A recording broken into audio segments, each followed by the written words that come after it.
इस कार्यक्रम के द्वारा हमारा उद्देश्य किसी जाति, संस्कृति, धर्म या धार्मिक मान्यता को ठेस पहुंचाना नहीं है। इस कार्यक्रम का उद्देश्य सिर्फ साक्ष्य और प्रमाणों के आधार पर सत्य को उजागर करना है, जो कि अलग अलग माध्यमों से जुटाए गए हैं। यदि इस कार्यक्रम के द्वारा किसी जाति, संस्कृति, धर्म या धार्मिक मान्यता को ठेस पहुंचती है तो ये सिर्फ एक इत्तेफाक होगा।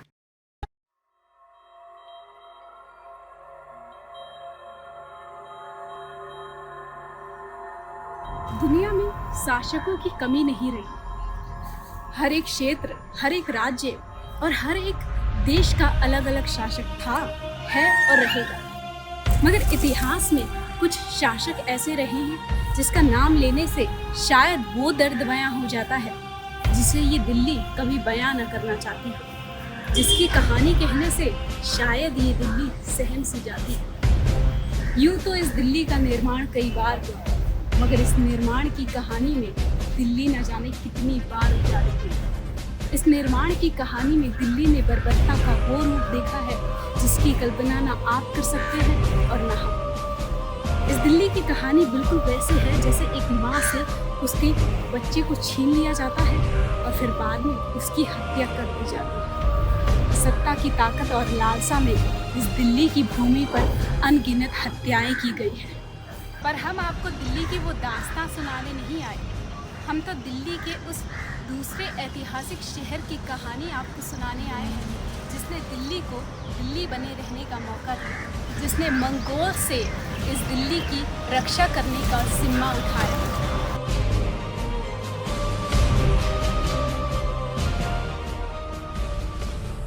इन पत्थरों की दास्तां आपको सुनाने आए हैं जिसने अपने सीने पर अत्याचार और तीरों को लेकर दिल्ली के अस्तित्व को बचाने की कोशिश की है।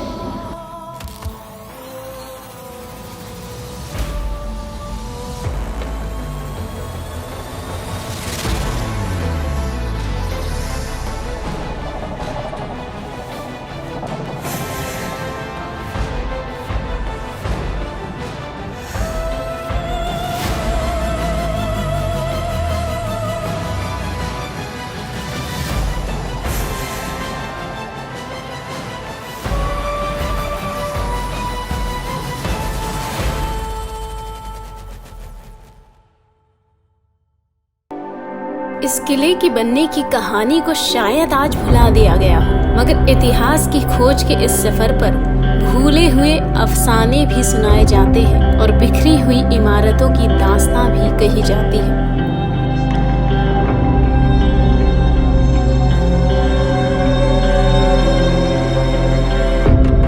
मंगोल्स, दहशत का वो रूप जिसे ना इतिहास में दोहराना जाता है और ना ही आज का वर्तमान। आखिर क्यों? कौन थे ये लोग? कहां से आए थे? और क्या होता भारत का अगर मंगोल का सबसे खूंखार शासक चंगेज खान भारत पर हमला करता?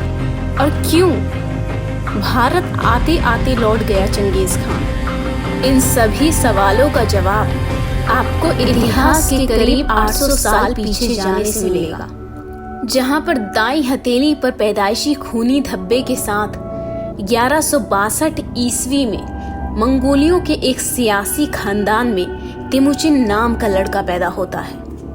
महज 11 साल की उम्र में इसके पिता की हत्या कर दी जाती है, जिसके बाद वो अपना रास्ता खुद बनाता है, एक ऐसा रास्ता जिसकी शायद किसी ने कल्पना भी नहीं की थी। ये कहानी है उस तिमुचिन की जो आगे चलकर दुनिया का सबसे खूंखार शासक बना। हिंदुस्तान में मुगल सल्तनत की बुनियाद रखने वाले बाबर से लेकर बहादुर शाह जफर तक सभी मुगल बादशाह इसी के ही वंशज थे। जब 11 साल की उम्र में इसके पिता की हत्या कर दी जाती है तो ये अपने और अपने परिवार की रक्षा के लिए अपने आप को सबल करता है और मंगोलियों के बिछड़े हुए कबीले को एक करता है, जो आगे चलकर मंगोलियन सेना बनती है।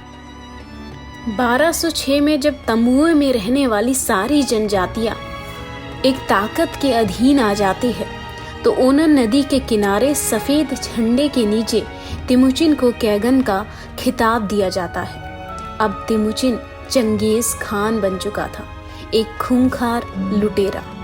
साम्राज्य की स्थापना के बाद और चंगेज खान की घोषणा के बाद मंगोल आक्रमणों का सिलसिला तेजी से शुरू किया गया, जिसने अधिकांश यूरेशिया को अपने अधीन कर लिया। उसकी सेना बेहद बर्बर तरीके से रौंदते हुए आगे बढ़ती थी, जिससे भयानक रक्तपात होता था। ऐसा अनुमान है कि चंगेज खान ने अपने जीवन काल में 4 करोड़ से भी ज्यादा हत्याएं करवाई। और जब चंगेज खान के खतरनाक रथ पर सवार मंगोल सेना मौत और तबाही का तांडव करते थे, तो देखते ही देखते शहर, इलाके और देश का नामो निशान मिटता चला जाता था।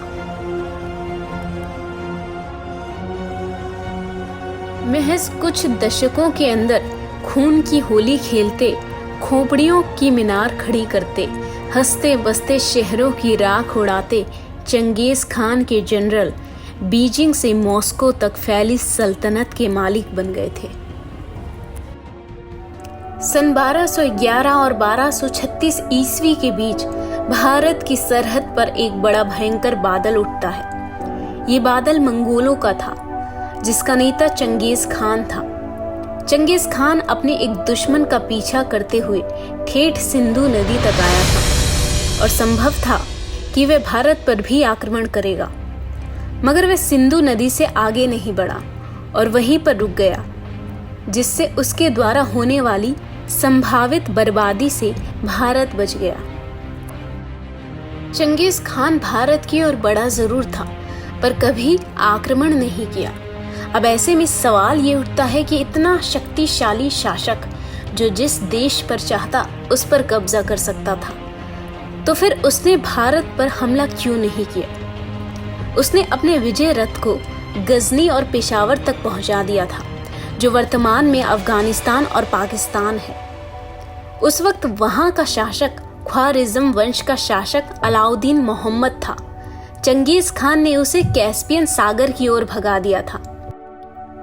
उसका उत्तराधिकारी हुआ जलालुद्दीन मंगवर्नी, जो भागकर भारत आ गया था। चंगेज खान ने उसका पीछा सिंधु नदी तक किया। उस वक्त दिल्ली में अल्तमश का शासन था।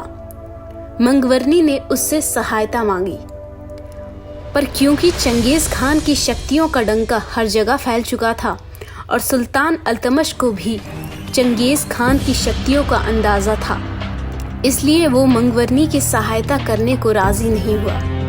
चंगेज खान की योजना थी कि वह सिंधु नदी को पार कर भारत पर आक्रमण करते हुए आसम के रास्ते मंगोलियों की ओर प्रस्थान करेगा, परंतु ऐसा संभव न हो सका। ये चंगेज खान वापस क्यों चला गया? तो उसके 2-3 कारण है। पहली बात है कि जब ये ख्वाराज़्म के मिलिट्री कैंपेन पे गया था, तभी जो चाइनीज 2 एम्पायर्स थे जो उसके वासाल थे, उन्होंने सोल्जर्स कंट्रीब्यूट करने से मना किया। तो ये बहुत बड़ा बिट्रेयल हुआ बेसिकली। और जब चंगेज खान ये ख्वाराज़्म में था, तब इन दोनों ने वापस बिट्रेयल किया, रेबेलियन कर दिया और उन्होंने खुद का अपना इंडिपेंडेंस वापस डिक्लेयर कर दिया। तो ये चीज़ उसको ठीक करनी थी, इसके लिए वापस चाइना जाना बहुत ज़रूरी था। पहली बात तो ये है। लेकिन दूसरी भी बात है कि इतना बड़ा ये कंट्री था इंडिया, जो दुनिया का सबसे वेल्दी कंट्री था। अगर आप उस टाइम पे इंडिया का जीडीपी देखेंगे तो पूरे दुनिया के एटलीस्ट 1/3 के बराबर था, if not more than that. तो अगर चंगेज खान इतना बड़ा कॉन्करर था और इतना पावरफुल था जिसको कोई हरा नहीं सकता था, तो फिर प्रश्न उठता कि उसने इंडिया को इन्वेड नहीं किया। अगर वो इन्वेड करता तो वो दुनिया का सबसे अमीर आदमी बन जाता ऑब्वियसली। तो उसकी एक वजह ये भी हो सकती है कि उसका जो धर्म था चंगेज खान का, तेंग्रिज्म, ये पॉलीथीइस्टिक रिलीजन है। उसमें it is not monotheistic religion like Islam और क्रिश्चियनिटी और द अब्राहमिक रिलीजन्स। और उसमें तेंग्रिज्म और हिंदुइज्म और बुद्धिज्म के बीच बहुत सारी सिमिलैरिटीज है। अब बुद्धिज्म ऑलरेडी उस टाइम पे था मंगोलिया में, तो चंगेज खान जानता था कि ये बहुत सिमिलर है हमारे धर्म से। और ऑब्वियसली बुद्धिज्म हिंदुइज्म का ही एक फॉर्म है, तो इसके बारे में चंगेज खान को डेफिनेटली मालूम होगा। तो ऐसा पॉसिबल है। हमारे पास इसका हार्ड एविडेंस नहीं है, लेकिन डेफिनेटली पॉसिबिलिटी है कि ये जो भारत की धरती है उसको वो पवित्र धरती समझता था और वहां पर वो खून बहाना नहीं चाहता था, क्योंकि अगर वो इन्वेड करता इंडिया को तो बहुत सारे भारतीय नागरिक मारे जाते। अगर वो चाहता या नहीं चाहता, ये तो होना ही था। इसलिए ऐसा लगता है कि जो सिंधु नदी है वो एक इमेजिनरी बाउंड्री थी between the barbaric world and the sacred land, और उसने इसके लिए उसको क्रॉस नहीं किया और वो वापस चला गया मंगोलिया।